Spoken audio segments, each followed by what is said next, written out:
Assalamualaikum warahmatullahi wabarakatuh. Eh, Baik, saya Elanda Putra akan menyampaikan hasil dari jenis-jenis audit dan penyetujuan audit. Yang pertama, jenis-jenis audit.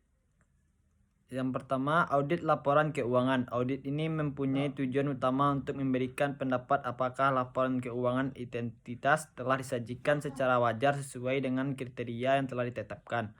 Asuransi yang diaudit laporan keuangan kriteria yang telah ditetapkan prinsip akuntansi yang berlaku umum atau PABU. Sifat laporan auditor, pendapat atas kewajaran laporan keuangan. Contoh audit laporan keuangan tahunan dari PT titik-titik. Yang kedua, audit operasional. Audit ini mempunyai tujuan utama untuk mengukur efisiensi dan efektivitas kegiatan operasi identitas dalam hubungan dengan pencapaian tujuan tertentu. Asuransi yang diaudit data personal atau kinerja kriteria yang telah ditetapkan, tujuan yang telah ditetapkan sebelumnya oleh manajemen atau pihak yang berwenang.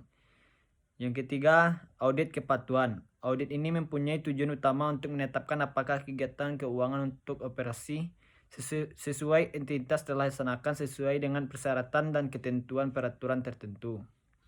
Yang keempat, audit pengendalian internal atau investigasi. Audit ini mempunyai tujuan utama untuk menentukan kecukupan sistem pengendalian internal untuk menjamin tercapainya kehandalan laporan keuangan, efisiensi dan efektivitas operasi dan kepatuhan terhadap peraturan yang telah ditetapkan. Halaman berikutnya, tujuan audit laporan keuangan.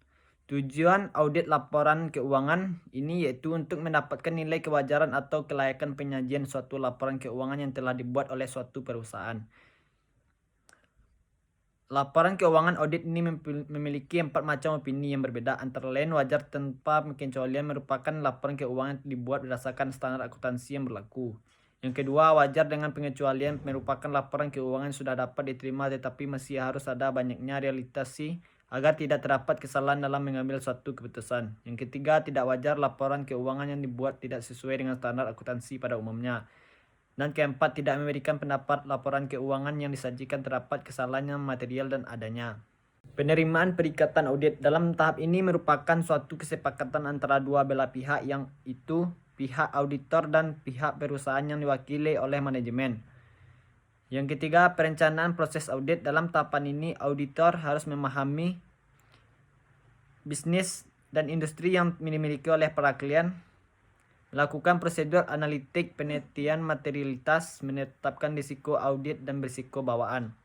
Yang keempat, pelaksanaan penguji audit. Setelah melakukan perencanaan, maka tahap selanjutnya adalah pelaksanaannya pengujian audit. Pada tahap ini, auditor akan melaksanakan pengujian analitik, pengujian pengendalian, dan pengujian substantif. Pengujian ini dilakukan untuk mempelajari data-data klien yang akan dibandingkan dengan data-data informasi lain. Yang kelima, pelaporan audit. Tahapan terakhir yaitu akhir dari pekerjaan audit yang telah dikerjakan. Bentuk laporan ini merupakan bentuk komunikasi dari auditor dengan pihak lainnya. Laporan audit tidak boleh dibuat secara sembarangan karena ini menyangkut tentang keuangan yang ada dalam suatu bisnis untuk perusahaan yang sedang Anda kembangkan.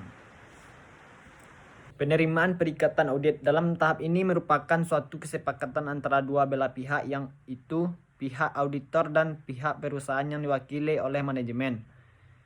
Yang ketiga, perencanaan proses audit. Dalam tahapan ini, auditor harus memahami bisnis dan industri yang dimiliki oleh para klien, melakukan prosedur analitik penelitian materialitas, menetapkan risiko audit dan berisiko bawaan.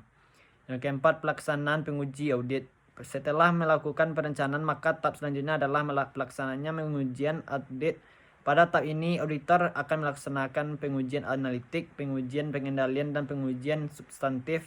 Pengujian ini dilakukan untuk mempelajari data-data klien yang akan dibandingkan dengan data-data informasi lain.